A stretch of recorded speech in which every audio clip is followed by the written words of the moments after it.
So right నేను మారేడుపల్లి మైసమ్మ తల్లి అమ్మవారి సన్నిధిలోకి అయితే అడుగు పెడుతున్నా. అమ్మవారి సన్నిధిలో అడుగు పెట్టడం అంటే అదృష్టం కావాలి ఖచ్చితంగా. ఎందుకంటే మారేడుపల్లి మైసమ్మ తల్లి దగ్గరికి వచ్చినటువంటి భక్తులు ఎప్పుడు కూడా ఇక్కడ వచ్చి ఈ అమ్మవారి దగ్గర మొక్కి మరి ఆ ఒక్క మొక్కుని కట్టినట్టయితే ఖచ్చితంగా నెరవేరుతుందని చెప్పేసి ఇక్కడికి వచ్చినటువంటి భక్తులు ఎంతోమంది కూడా ఆ మొక్కు తీర్చుకున్న వాళ్ళని, చాలామంది కూడా అంటే పెళ్ళై పిల్లలు కాని వారు ఏదో ప్రాబ్లమ్స్ ఉంటే చాలామంది బాధలు పడుతున్న వాళ్ళు అమ్మ సన్నిధికి వచ్చి అమ్మ సన్నిధి దర్శనం చేసుకొని ఆ బండారు బొట్టి నుష్టికి పెట్టుకున్న తర్వాత ఖచ్చితంగా వాళ్ళకున్నటువంటి బాధలన్నీ కూడా తొలగిపోతాయని గొప్ప నమ్మకం. మరి అమ్మవారి సన్నిధిలో నిత్యం ఉండేటువంటి వేద పండితుడు, మరి పండితుడితో కూడా ఒక రెండు ముచ్చట్లు అడుచుకునే ప్రయత్నం చేస్తా. గురుగారు నమస్తే, ఎట్లున్నారు? బాగున్నాం అంతా. మీరు బాగుండాలని చెప్పేసి నేను కోరుకుంటా. అమ్మవారి దగ్గర ఉన్నారు కాబట్టి మీకు మాత్రం ఏ టెన్షన్ లేకుండా హ్యాపీగా ఉంటారు అనుకుంటున్నాను. అయితే నేను చాలా రోజుల సార్ అమ్మవారి గురించి తెలుసుకోవాలనుకుంటున్నా. కానీ నేను ఎప్పుడు వస్తా అంటే సోమవారం రోజు వస్తా. ఆ రోజు కాలు ఇట్లా పెట్టి తీయనీక సందు ఉండదు. ఇక మీరు నాకు కలవరు, నేను మీకు కలువ. నేను ఒక రెండు ముచ్చట్లు అడుగుదామంటే కూడా మీరు అవకాశం నాకు ఇవ్వరు. కానీ అమ్మవారి దర్శనం ఖచ్చితంగా చేసుకొని ఓనికనైనా వస్తా. మరి మారేడుపల్లి మైసమ్మ తల్లి అమ్మవారి గురించి చెప్పమంటే అసలు ఏం చెప్తారు? ఈ అమ్మవారు మొదటిసారి అసలు ఎట్లా ఇక్కడ నిల్చుంది అనే అంశం ప్రజలు చాలామంది కూడా ఎదురు చూస్తున్నారు. ఒక్కసారి మా ప్రేక్షక దేవుళ్ళ కోసం. యాదేవి సర్వభూతేషు మాతృరూపేణ సంస్థిత నమస్తస్యై నమస్తస్యై నమస్తస్యై నమో నమః. అమ్మవారు శక్తి స్వరూపంలో ముందు ఒక తల్లిగా అందరికీ దర్శనమిస్తూ ఉంటుంది. అంటే మన కన్న అమ్మగా అందరికీ దర్శనమిస్తుంది. అలా లోకాలైనటువంటి అమ్మవారు అతి పేదవాడైనటువంటి వాడిని కానీ అతి ధనవంతుడైనటువంటి వాడిని కానీ ఒకే విధంగా చూస్తాను అని తెలియజేసే ఉద్దేశంతో ఏ మనిషి అయినా పుట్టడానికి, ఏ మనిషి అయినా బతకడానికి ప్రధానమైనటువంటి ఆధారం పంచభూతాల్లో భూమి అంటే మనకి ఘనరూపంలో కనిపించే మట్టి. అలాంటి మట్టిలో అమ్మవారు మట్టి గోడలో వెలిసి నేను అతి ధనవంతుడికి అతి పేదవాడికి ఇద్దరికీ కూడా ఆధారమైనటువంటి వస్తువు భూమి నిలబడడానికి. కానీ మనం తినాలి, ఏదైనా ఒక వస్తువు మనం తినాలి అంటే అది భూమిలోంచి మాత్రం ఉద్భవించాలి. అలాంటి భూమిలోంచి ఉద్భవించాలి అంటే ఆ భూమి మట్టితో కూడుకొని ఉంటుంది. ఆ మట్టిలో ఈ అమ్మవారు ఉద్భవించినటువంటి అమ్మవారు. మట్టి గోడలో అమ్మవారు వెలిసి సుమారు 80 సంవత్సరాల క్రితం విశేషంగా ఇక్కడ ఒక కళ్ళు కాంపౌండ్ ఉండి ఈ గోడకి కళ్ళు కాంపౌండ్ ఆనుకుని ఉండేది. ఆ సమయంలో నిత్యము కూడా అమ్మవారు నేను ఇక్కడ ఉన్నాను అని తెలియజేయడానికి ఆ కళ్ళు కాంపౌండ్లో ఉన్న కుండలన్నీ పడిపోతూ ఉండేవి, దాని అంతటా అవే పగిలిపోతూ ఉండేవి. కానీ ఎవరో ఒక వ్యక్తి మాత్రం గమనించి ఈ గోడలో అమ్మవారు ఉన్నారు అని తెలుసుకొని ఆ సమయంలో వారికి అనుగుణంగా అమ్మవారు ఎలా కనబడితే అలా వాళ్ళకి మనసులో కనబడి చెప్పిందో లేకపోతే వాక్కులో పలికించిందో అమ్మవారు వారి యందుండి పలికించి ఇక్కడ ఒక శక్తి స్వరూపం ఉన్నది, ముందు ఆవిడకి శాఖ పోస్తే ఇవన్నీ నిలబడతాయని ఒక వాక్కుగా తెలియజేయడం జరిగింది. అలా తెలియజేసిన మరుక్షణమే ఆ కళ్ళు కాంపౌండ్ యజమాని ఎవరైతే ఉన్నారో ఆయన ముందు శాఖ పోయడం ప్రారంభించారు. అప్పటి నుంచి ఆ కళ్ళు కుండలు పగలకుండా అలాగే ఉంది. అలా ఉన్నటువంటి అమ్మవారు దినదిన ప్రవర్ధమానంగా, అంటే ఇప్పుడు మీకు కనిపిస్తున్న ఈ వెండిది ఏదైతే ఉందో ఈ వెండి మందిరమే ప్రధానమైనటువంటిది. అప్పుడు వెండి లేదు, ఇంతే చిన్న ఆలయం, ఇదొక్కటే ఆలయం.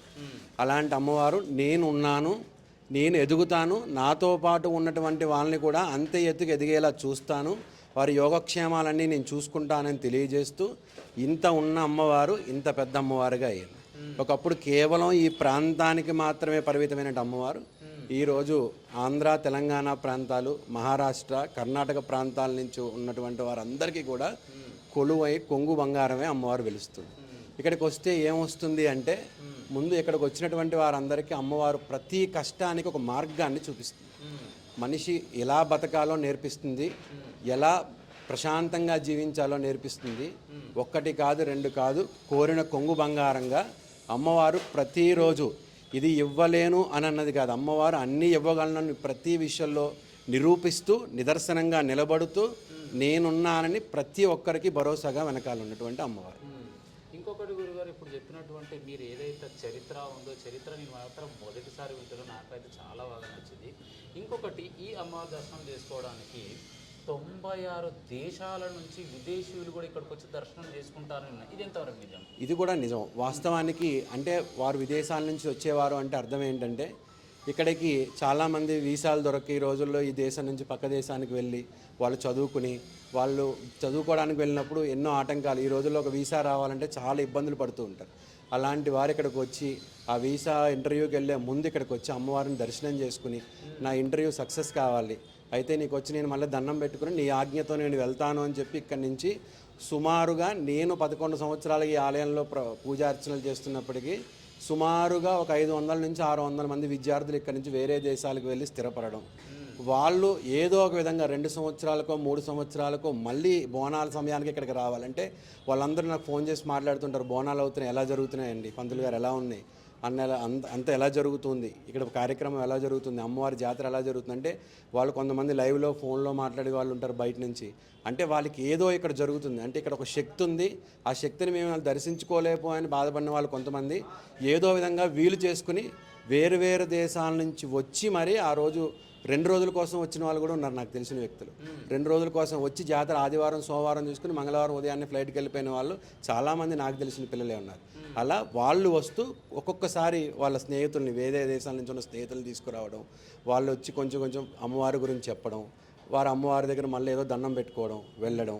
ఈ అమ్మవారు కేవలం దుఃఖ దారిద్ర్యాలను మాత్రమే కాదు, రాజ్యాన్ని ఎలా పాలించాలి, ఎంతోమంది రాజ్యపాలకుల్ని అమ్మవారి ఇక్కడి నుంచి వెలిచింది.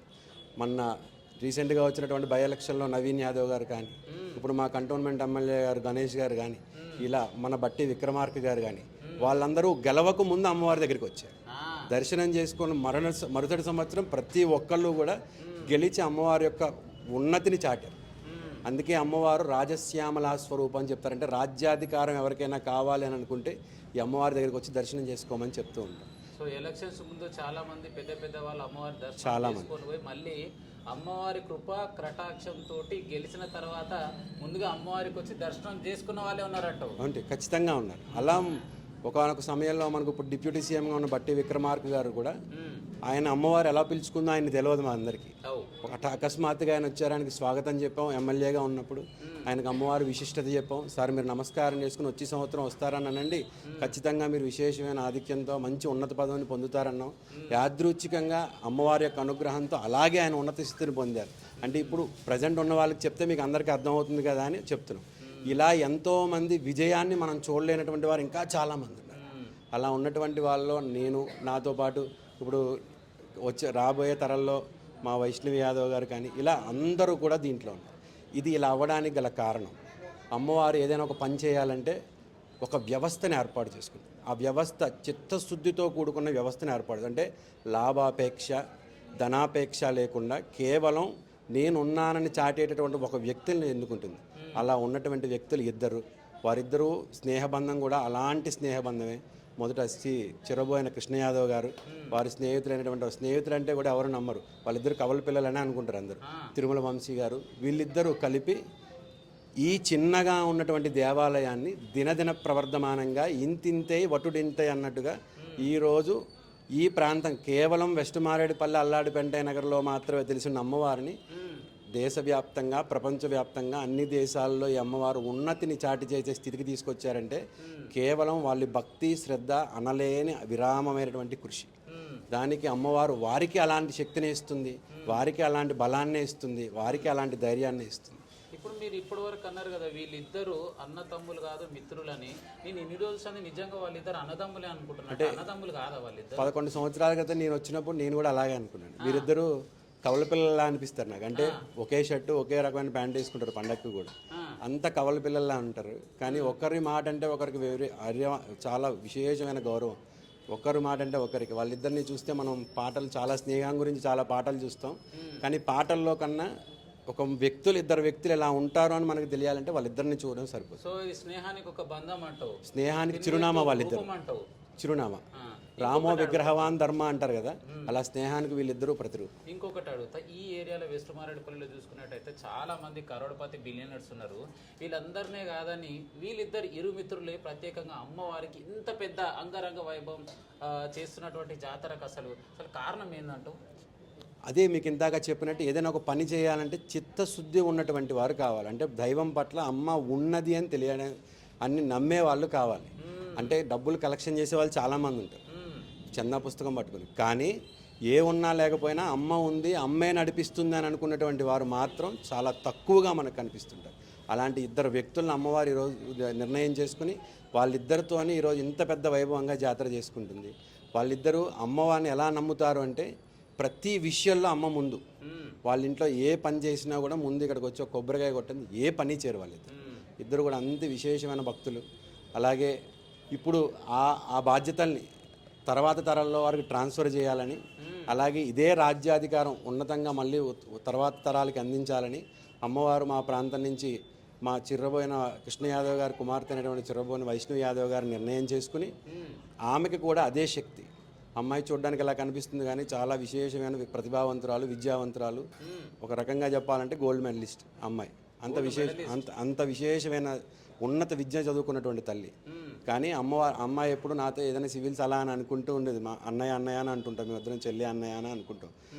అలాంటి అమ్మాయిని అమ్మవారు నువ్వు వెళ్ళాలి, ఈ రాజ్యాధికారం వైపు నువ్వు వెళ్ళాలి అని నడిపించి, అసలు అప్పటి వరకు ఏమాత్రం కూడా ఆలోచన ఏ రోజు ఆ అమ్మాయికి లేదు ఇలా పాలిటిక్స్లోకి వెళ్ళాలి. కానీ అమ్మవారే ఆమెకు స్ఫురణిచ్చి, ఆ శక్తినిచ్చి, ఆ జ్ఞానాన్నిచ్చి ఈరోజు ఆ అమ్మాయి మాట్లాడే మాటలు కానీ, ఆ అమ్మాయికి ఉన్న పరిజ్ఞానం, లోక పరిజ్ఞానం కానీ, అంటే ఏదైనా ఒక విషయం తెలిస్తేనే మనం మాట్లాడగలుగుతాం. ప్రతి వ్యవస్థలో ఉన్న పరిజ్ఞానం ఆమె సంపాదించుకొని ఇంకా సంపాదించుకుంటుంది. ఉత్తర మా అందరికీ ఉన్నతమైన ప్రజాప్రతినిధిగా మా అందరి కోరిక ఆమెను ఒక మంచి ఉన్నతమైన మంత్రి స్థితిలో చూడాలని మా అందరి కోరిక. అమ్మవారు ఖచ్చితంగా చేసి చూస్తుంది. ఎందుకంటే ఎక్కడెక్కడో ఉన్నారని నమ్మిన వాళ్ళనే అమ్మవారు ఆశీర్వదించినప్పుడు ఆమె పాదాల దగ్గర పుట్టి, ఆమె పాదాల దగ్గర పెరిగి ఆమెనే నమ్ముకున్న ఆవిడని ఎప్పుడు అన్యాయం చేయదు. అమ్మవారు ఆ శక్తి, బలము, జ్ఞానము, ప్రజాభిమానము అలాగే ఎప్పుడు కూడా ఇస్తుంది. మీరు ఎక్కడైనా చూస్తూ ఉండొచ్చు, ఏ పార్టీకి సంబంధం లేకుండా ఎప్పుడు అలాగే జరుగుతాయి, మా దగ్గర జరుగుతూ ఉంటాయి. కానీ ఇప్పుడు ఒక పార్టీ నిర్ణయం చేసుకున్నారు, ఆ పార్టీ అనుగుణంగానే నడుస్తున్నారు. కానీ ఏమున్నా లేకపోయినా అమ్మవారి యొక్క శక్తితో, అమ్మవారి యొక్క జ్ఞానంతో ఈరోజు మీరు చిర్రబోయిన కృష్ణ యాదవ్ గారు అంటే ఏ యూట్యూబ్ ఛానల్ చూసినా, ఏ ఇన్స్టా రీల్ చూసినా ఎంత ఆసక్తి అంటే పిల్లలందరికీ కూడా మా దగ్గర ఒక రాట బాధితే, పందిరి రాట బాధితే దానికి బోల్డ్ వ్యూస్ వచ్చేస్తాయి. ఒక కమాన్ కడితే దానికి బోల్డ్ వ్యూస్ వస్తాయి. ఇప్పుడు ఇంకా ఇంతకు ఇప్పుడే సెలెక్ట్ అయింది, మీరు కొంచెం ఒక 5 నిమిషాలు మీరు ఇన్స్టా ఓపెన్ చేస్తే ఇదంతా ఇన్స్టాలో కనబడిపోతుంది. అంటే ప్రతిదీ పిల్లలు ఉత్సాహంగా, ఇక్కడ ఉన్నటువంటి ఆనందం, ఇక్కడ 3 ఒకే చోట దొరుకుతాయి. 1 భక్తి, 2 శ్రద్ధ, 3 ఆనందం. ఈ 3 ఒకే చోట దొరికే ఏకైక దేవాలయం భాగ్యనగరం మొత్తంలో, తెలంగాణ, ఆంధ్రప్రదేశ్ రాష్ట్రాల మొత్తంలో వెస్ట్ మారేడుపల్లి శ్రీ దేవి మైసమ్మ ఆలయం అనడంలో ఏమాత్రం సందేహం లేదు. ఈ 3ంటిని అమ్మవారు అందరికీ ఎప్పుడూ ప్రసాదిస్తూ ఉంటుంది. అమ్మవారి యొక్క దర్శనం చేసుకోండి. ఆషాఢ మాసంలో మొదటి ఆదివారం మనం అందరం కూడా ఘటాలు ఎదురుకు రావడం అని చెప్తూ ఉంటాం. ఆ రోజున అమ్మవారికి ఆషాఢంలో మొదటి మామిడాకు కట్టి అమ్మవారు అందరినీ ఆవాహన చేస్తాం. అదేవిధంగా ఆషాఢం 3వ ఆదివారాన్ని ఉజ్జయిని మహంకాళ అమ్మవారి జాతర ఏ రోజు జరుగుతుందో ఆ రోజున అమ్మవారికి కళ్ళు తెరవడం అని చేస్తుంటారు. అంటే పెయింట్లు అవన్నీ వేసిన తర్వాత ఆ పెయింట్లు అమ్మవారికి దృష్టి చుక్క అని పెడతారు. ఇప్పుడు మీరు చూసినట్లయితే మధ్యలో తెల్లగా ఒక చుక్క ఉంటుంది. అది కూడా ఒక కార్యక్రమం, పూజా కార్యక్రమంగా చేసి ఆ దృష్టి చుక్క అనేది పెట్టిన తర్వాత ఆ రోజు నుంచి, ఏ రోజైతే ఉజ్జయిని మహంకాళ అమ్మవారి జాతర మొదలవుతుందో ఆ రోజు నుంచి మాకు వచ్చే బుధవారం వరకు, అంటే ఆదివారం, సోమవారం, మంగళవారం, బుధవారం వరకు కూడా అమ్మవారి ఆలయం భక్తులతో కిటకిటలాడుతూనే ఉంటుంది. భక్తులందరూ కూడా రండి, చక్కగా అమ్మవారి దర్శనం చేసుకోండి. ఆనందంగా ప్రతి పిల్లలందరూ కూడా ఆనందంగా ఇక్కడ ఏర్పాటు చేసినటువంటి సాంస్కృతిక కార్యక్రమాల్లో ఆనందం పొందండి, అమ్మవారి అనుగ్రహం పొందండి. అన్నింటికన్నా అమ్మవారి యొక్క అనుగ్రహం చాలా విశేషమైంది. అందరూ కూడా మా ఆలయ కమిటీ వాళ్ళకి, మా పెద్దవాళ్ళకి, మా కమిటీ ప్రజలందరికీ కూడా సహకరిస్తూ అమ్మవారి అనుగ్రహాన్ని ఎప్పుడూ పొందుతూ ఉంటారని తెలియజేసుకుంటూ ఈ అవకాశం ఇచ్చినటువంటి డిఎస్కే న్యూస్ ఛానల్ వారికి సర్వదా కృతజ్ఞతలు తెలియజేసుకుంటాం. ఓం శ్రీ